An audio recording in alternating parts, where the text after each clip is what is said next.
2020 was a challenging year for many, and Sioux Falls police say that is reflected in the latest crime report. The city saw a rise in violent crimes, specifically homicides, which hit a record last year. KELOLAND's Sarah McDonald breaks down the numbers.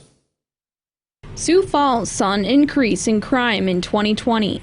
Today, Police Chief Matt Burns broke down those numbers. He says the pandemic played a role in the increase. Looking at the 2020 numbers, I do think it's very important for us to remember that from the middle of March on last year, the entire crime and public safety dynamic of our city was impacted by the COVID-19 pandemic.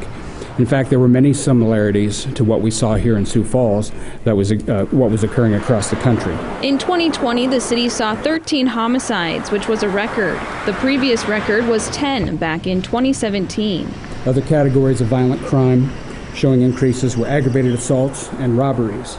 Many of the cases had a drug connection, as we've noted, in that they occurred during illicit drug transactions, where most often both parties were armed. Burns also brought up the amount of drugs seized for the year. He credits the work of the department and the drug task force. Team seizures for fentanyl at 308.13 grams, heroin at 281.44 grams, and methamphetamine at 64.27 pounds are all in the top 2 seizure amounts in the history of our department. Sioux Falls Mayor Paul Tenhaken says while there was an increase in crimes in 2020, they are getting solved at a rate that surpasses the national average. When crime happens in our community, we have an incredible team, an incredible group of detectives that go to work and bring closure to a large majority of those crimes.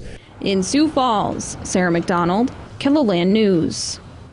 Overdose deaths were down last year in Sioux Falls, bucking a nationwide trend.